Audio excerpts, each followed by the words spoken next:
예수님께서 이 땅에 오셨습니다. 예수님께서 이 세상에 보내심을 받은 이유가 무엇일까요?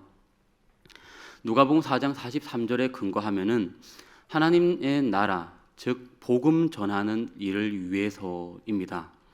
하나님의 나라는 예수님이 왕이 되셔서 다스리는 예수님의 세계입니다. 그렇다면 하나님의 나라에 대해서 가장 정확한 내용은 예수님께서 전파하신 그 복음의 내용을 우리가 바라본다면은 그 내용을 정확하게 알 수가 있습니다. 즉 복음이 전파가 되기 전에 인간이 기대하고 상상한 하나님의 나라는 그 외의 것들은, 예수님 외의 것들은 다 허상이라는 말이기도 합니다. 당시의 성경 시대의 유대인들, 바리새인들은 자기들의 기준에서, 자기들의 생각에서 원하는 하나님의 나라가 있었습니다. 그러다 보니까 예수님께서 이 하나님의 나라, 또 복음을 전파는 많이 하셨지만 누구 하나 그 당시에 예수님의 이 전파하신 하나님의 나라를 이해하거나 또는 제대로 잘 받아들여지는 경우는 극히 적었습니다. 바리새인과 유대인들, 성경을 잘 알고 이렇게 해석한다는 유대인들도 마찬가지고요. 또 예수님을 옆에서 따른다는 그 제자들 또한 이와 별 다르지는 않았습니다.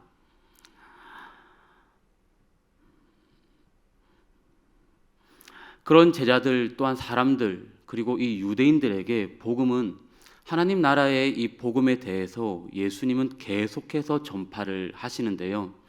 오늘 우리가 읽은 이 본문만도 그렇고 본문의 앞 뒤에 단락에 예로 나오는 이 예도 그렇고 계속해서 예수님께서는 이 하나님 나라에 대해서 지금 말씀하고 계신 것입니다.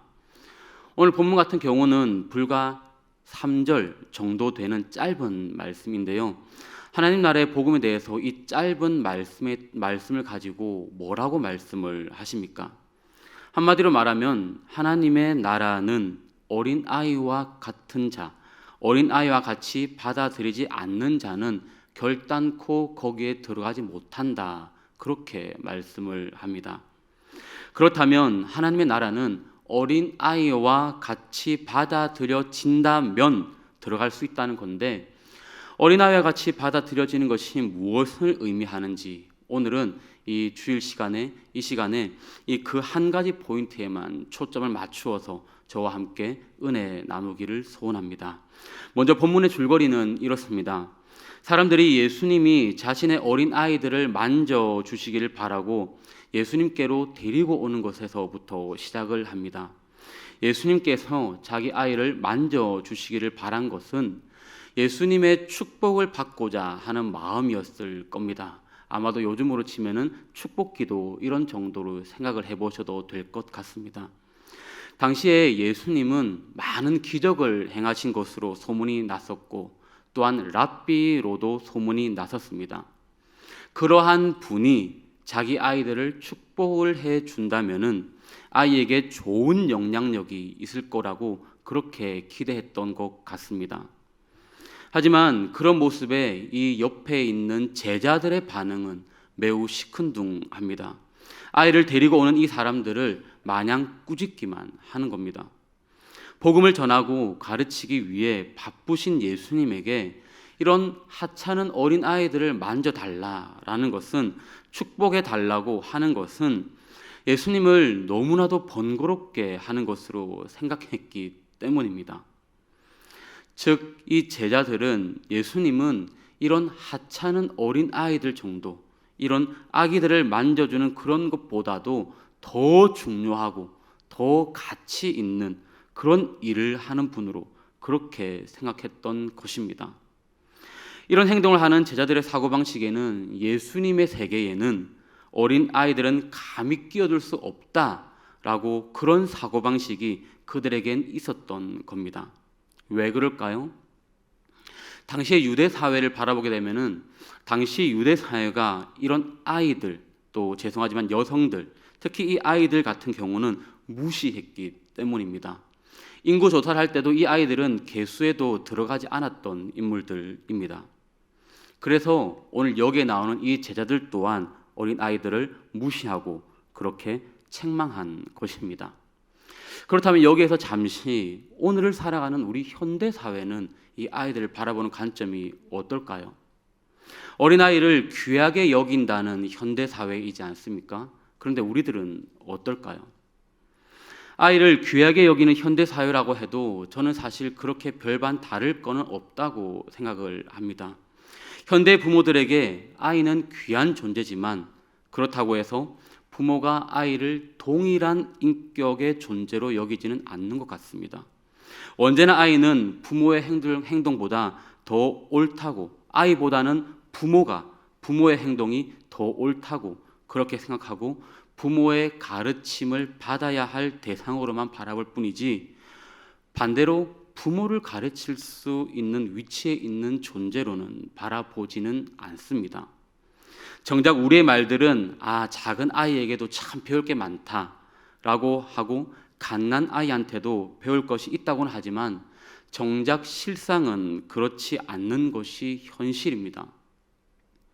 어떠한 똑같은 주제를 가지고 토론을 하더라도 어른의 의견과 아이들의 의견이 있다면 이 아이들의 의견은 어른의 의견보다 무시되는 것이 보편적이지 않습니까? 우리나라 인생에는 아이보다는 부모가 더 낫다는 생각이 지배적이기 때문인 것 같기도 합니다. 사회적 지식이나 경제적 활동에서도 아이는 그래서 배제될 수밖에는 없는 것 같습니다. 하지만 오늘 성경의 하나님의 나라는 어떻습니까? 하나님의 나라는 다르다는 것이 오늘 예수님의 말씀입니다. 제자들은 아이들을 예수님의 세계에 끼어들 수 없는 아주 수준 낮은 존재로만 바라보았지만 예수님은 이런 어린 아이들을 그렇게 보진 않습니다. 어린 아이들이 내게 오는 것을 용납하고 금하지 말라. 하나님의 나라가 이런 자의 것이다. 이렇게 말씀을 하죠. 우리 연이어서 17절 말씀을 한번 우리 다 같이 읽도록 하겠습니다. 우리 17절 읽습니다. 내가 진실로 너에게 이르노니 누구든지 하나님의 나라를 어린아이와 같이 받아들이지 않는 자는 결단코 거기 들어가지 못하리라 하시니라. 아멘. 예수님의 오늘 이 말씀에 아마도 제자들은 엄청 당황을 했을 겁니다. 그들의 눈에 어린아이는 아무것도 할 수 없는 그런 존재일 뿐인데 예수님은 하나님의 나라가 오히려 그런 사람의 것이라고 말씀하는 것입니다. 그렇다면 우리가 오늘 본문의 중심에 들어가는 포인트는요, 하나님의 나라, 어린아이, 이 하나님의 나라를 어린아이와 같이 받아들인다는 것이 무슨 의미인지를 알아야지, 그래야지 오늘 이 말씀이 풀리게 되는데요. 오늘 이 말씀이 어린아이 자체, 하나님 나라가, 이 어린아이 자체가 하나님 나라에 들어가는 조건이라고 얘기하는 것일까요? 단지 어린아이들만 이렇게 하나님의 나라에 들어간다라는 것일까요? 그렇다면 반대로 어른은 못 들어갈까요? 어떤 사람은 이 부분을 얘기할 때에 어린아이의 순수함을 얘기하기도 합니다. 어린아이처럼 깨끗해야 한다, 아주 순수해야 한다, 거짓이 없고 정직해야 한다라고도 얘기하는 경우가 있습니다. 그런데 성경 본문과는 전혀 관련은 없는 얘기입니다. 오히려 그런 게 맞다라고 한다면은 현대의 이 시대의 아이들을 한번 바라보십시오. 현대 이 시대의 아이들은 깨끗함, 순수함, 거짓말을 전혀 안 하는 이런 경우하고는 전혀 거리가 먼 것처럼 느껴지지 않습니까? 요즘 시대는 부모도 제 아이를 잘 이해하지 못하는 그런 시대가 되어버렸습니다. 그리고 요즘 시대가 얼마나 어두운 시대인가 하면은요, 10대 청소년들의 사건 사고가 이 경찰청의 통계만 보아도 어마어마합니다. 뉴스에는 전부 다 안 나올 뿐인 것이죠. 범죄수사팀의 통계를 보면은 지금 시대에도 불과 30분 만에 한 번씩 성폭행이 일어나고요, 3분에 한 번씩 자살을 시도하는 사람들이 생깁니다. 그리고 40분에 한 번씩 자살에 성공을 합니다. 아이들의 하루 음란물 다운 건수가 100만 명을 초과한다고 합니다. 아직 우리나라는 그래도 초등학생들은 술을 덜 먹는다고 얘기를 합니다. 그리고 고등학생들은 이제 너무 많이 마셔서 이제 조금 줄이고 있는 추세라고 그렇게 우스갯소리로 얘기를 하고 있습니다. 수업 시간이 되면 어떨까요? 학생들이 25명이 있으면은 20명 정도는 거의 다 엎드려서 자고 있습니다. 그렇다고 나머지 5명은 앞을 바라보고 있을까요? 서로 마주보고 대화하고 있습니다. 그것이 현실입니다. 이처럼 현대 이 시대의 아이들만을 가지고 아이들의 그런 순수성, 그리고 아주 거짓말도 없고 깨끗함, 그런 말은 이제 할 수 없을 정도가 되었습니다. 이런 기타 등등의 그런 점들을 염두에 둔다면 어린아이와 같다라는 말은 어린아이의 성품이나 어른처럼 사회에 깊이 물들지 않은 것, 그런 것을 말씀하는 것이 아닙니다. 그렇다면 도대체 본문 17절에서 하나님의 나라를 들어갈 수 있는 대상, 바로 누구입니까? 중반절에 분명히 말씀하기를, 제가 반복하지만 어린아이와 같이 받아들이지 않는 자, 즉 어린아이와 같이 받아들이는 자, 어린아이와 같은 사람만이 하나님 나라에 들어갈 수 있다는 의미입니다.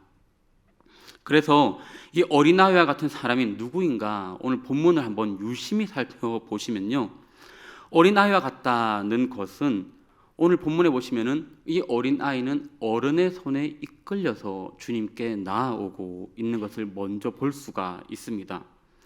어린아이는 자기 스스로 이 예수님의 세계로 나온 것이 아닙니다. 자기의 힘으로, 자기의 능으로 예수님께 나온 의지가 전혀 없는 것입니다. 여기에 보시면은 어른의 손에 이끌려서 오늘 나아오고 있습니다. 그렇게 보면 어린아이와 같다는 것은 자신을 누군가가 이끌지 않으면 예수님께 나아갈 수 없는 연약한 존재로 여기는 것입니다. 이 말을 다시 말하면 하나님의 나라는 아무것도 할 수 없는 사람, 내 힘과 내 능력으로는 아무것도 할 수 없는 사람이 들어간다는 뜻입니다. 나의 의지로는 아무것도 할 수 없는 무능함을 인정하고 오직 하나님의 인도하심, 성령의 인도하심이 아니면, 오직 하나님의 은혜가 아니면 나는 의미가 없는 존재임을 인정하고 그 삶의 부르심에 합당하게 살아가는 그런 자가 바로 어린아이와 같은 사람이라는 뜻입니다. 오늘 읽은 본문 바로 앞단락에는 우리가 잘 아시는 바리새인과 세리의 기도가 바로 앞절에 등장을 하는데요, 이 본문 또한 하나님의 나라에 대한 이야기를 하는 것이지 기도에 대한 이야기가 아닙니다. 바리새인과 세리의 기도 본문이 그대로 이어져서 오늘 본문까지, 그리고 뒤에는 부자 관리의 이야기까지 그대로 쭉쭉 이어져서 나오는데요, 이 또한 이 내용을 보게 되면은 자신의 의를 하나님께 말하는 바리새인, 나의 고백, 나의 의만을 드러내고 고백하는 바리새인, 즉 그는 자신의 의로 하나님 앞에 나아가고 있다고 생각하는 그런 사람입니다. 반면 세리, 이 세리에게는 하나님께 나아갈 수 있는 의가 없다고 고백을 하죠. 나는 죄인입니다. 나를 불쌍히 여겨주십시오. 세리의 고백 아닙니까? 그래서 하나님 앞에 자신의 죄인됨만을 고백하는 자가 누구입니까? 바리새인입니까? 아닙니다. 세리입니다. 사회적 환경으로는 가장 천대받고 가장 눈총받는 사람이지만 하나님 앞에 내 삶의 어떤 부분들, 내 삶의 어떤 것도 나의 힘과 나의 의지로, 나의 의로는 나아갈 수 없는 그런 죄인입니다. 하나님 나를 긍휼히 여겨 주시옵소서. 세리의 고백입니다. 예수님만이 이 세리인 죄인된 나를 이끌 수 있다고 생각하고 철저하게 예수님을 의존하며 회개하며 기도하고 나아가는 자가 바로 세리의 고백입니다. 오늘 하나님의 나라가 바로 그렇습니다. 예수님만이 자신을 하나님께로 이끄실 수 있다고 생각하는 철저하게 예수 의존적인 사람이 하나님의 나라에 들어갈 수 있다는 겁니다. 자신이 무언가를 이루고자 하지 않고, 내가 어떤 무언가를 이루고자 하지 않고 하늘로 주어지는 은총을 기꺼이 받아 누리면서 그것만으로 감사하고 기뻐하고 하는 것이 하나님의 나라의 사람에 합당하다는 것이 본문의 예수님의 말씀입니다. 하지만 당시의 유대인들 또한 바리새인들, 서기관들 그런 종교의 세계, 그런 세상에서는 오늘 예수님이 말씀하시는 이 같은 하나님의 나라를 도무지 이해할 수도 받아들일 수도 없는 것이었습니다. 이런 자들의 생각은 내가 무엇인가를 가지고 내가 무엇인가를 이루어야지, 그러게 또한 이루지 못하면 그것을 마치 인간의 무기력함으로 치부해 버릴 겁니다. 그러면서 믿음의 역사도 그런 무기력함에는 성령의 능력도 없는 자라고 그들은 그렇게 생각을 할 겁니다. 이것이 바로 어른의 세계입니다. 당시 유대인들의 생각이었습니다. 우리는 오늘 분명히 기억해야 합니다. 신앙 세계는 이런 유대인들, 어른의 세계가 아니라 어린 아이와 같은 사람의 세계라는 것을 잊지 말아야 하는 겁니다. 이것이 곧 하나님의 나라입니다. 어른의 세계를 살아가는 사람들의 특징은 어떨까요? 자신의 무능력을 인정하지 않습니다. 나도 할 수 있다, 내가 하면 된다, 해보자 라는 생각을 믿음이라는 타이틀을 걸고 내세웁니다. 이런 생각에서 내가 하면 너보다 잘할 수 있다라고 하는 은연중에 생각이 깔려 있는 거고요. 그런 모습들은 어린 아이와 같지 않은 것입니다. 아프리카에는 많은 종류의 이 동물들, 즉 동물의 왕국이라고 할 수 있습니다. 그 많은 종류의 동물들 가운데에는 힘이 센 코끼리도 있고 호랑이, 사자, 뱀도 있을 겁니다. 표범, 치타 이런 동물들도 굉장히 힘이 세고요. 능력 있는 동물들로 분류됩니다. 하지만 실제로 이 아프리카에서 어느 동물에게도 상대가 될 수 없는 적수가 있다고 하는데요. 바로 누구일까요? 바로 개미떼입니다. 이 개미떼만 나타나면은 우리가 상상할 수 없는 이 큰 동물들도 그 앞에는 꼼짝도 못한다고 합니다. 개미떼만 나타나면은 어떤 짐승도 살아남지 못하고 그냥 뼈만 앙상하게 남게 된다고 합니다. 가장 연약하고 아무 능력도 없어 보이는 이 개미가 가장 큰 힘을 발휘한다는 겁니다. 우리에게 중요한 의미를 주지 않습니까? 프랑스의 철학자 파스칼 같은 경우는 이렇게 얘기를 했습니다. 겉으로 보기에 무척 연약해 보이는 모든 것이 바로 힘이다, 이렇게 얘기를 했습니다. 우리 인간도 힘이 세지 못하고 또한 능력이나 가진 것이 제한적이고 연약하지 않습니까?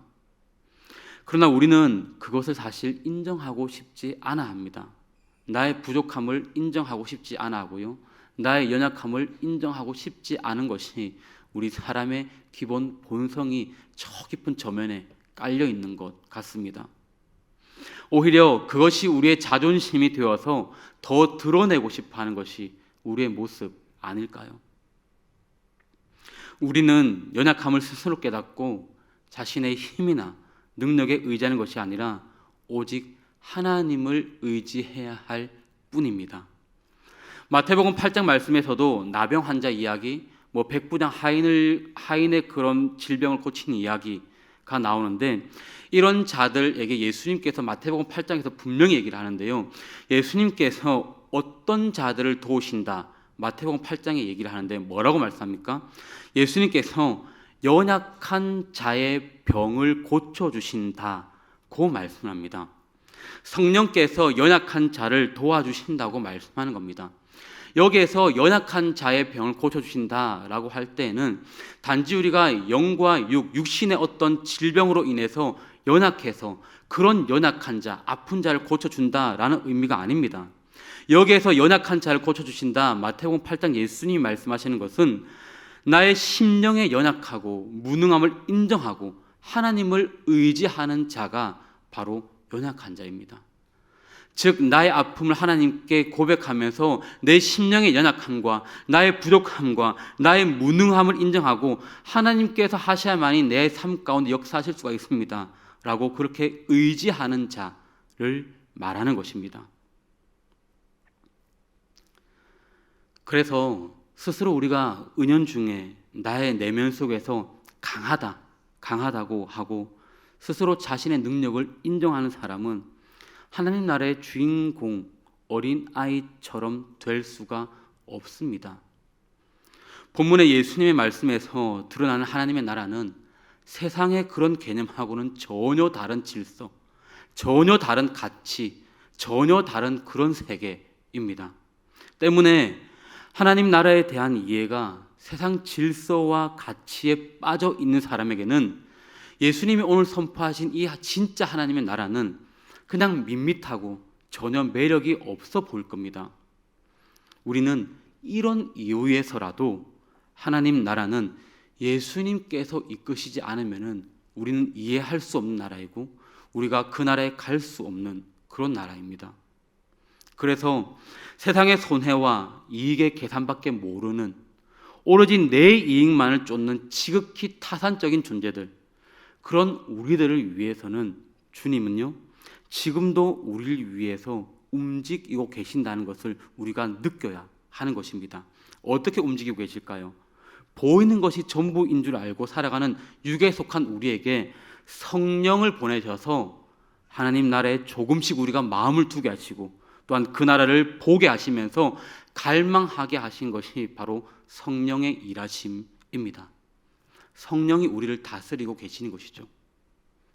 그래서 우리는 예수님께서 우리의 손을 붙잡아 이끄시지 않으면 이 하나님의 나라를 알 수 없기 때문에 우리는 성령의 역사하심을, 성령의 일하심을 믿으시면서 온전히 예수 그리스도만이 내 평생에 의지할 수밖에 없는 것입니다. 그것이 참된 하나님의 나라를 갈망하는 사람의 모습이고 참된 예수 믿는 사람의 모습입니다.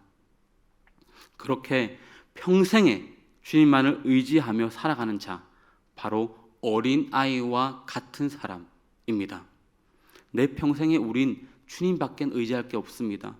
어린아이처럼 나의 무능력함, 나의 부족함을 매일매일, 오늘도 내가 고백하더라도 내일 가면 또 넘어질 건데, 그래서 매일매일 우리가 주님 앞에 나와서 간구하고 그런 연약함을 고백하고 오늘 하루도 하나님을 붙잡고 걸어가야 되는 겁니다. 그런 우리에게 하나님의 나라는 이미 이루어져 가고 있는 줄로 믿습니다. 오늘 말씀을 정리하도록 하겠습니다. 하나님의 나라를 어린아이와 같이 받아들이지 않는 자는 결단코 거기 들어가지 못한다.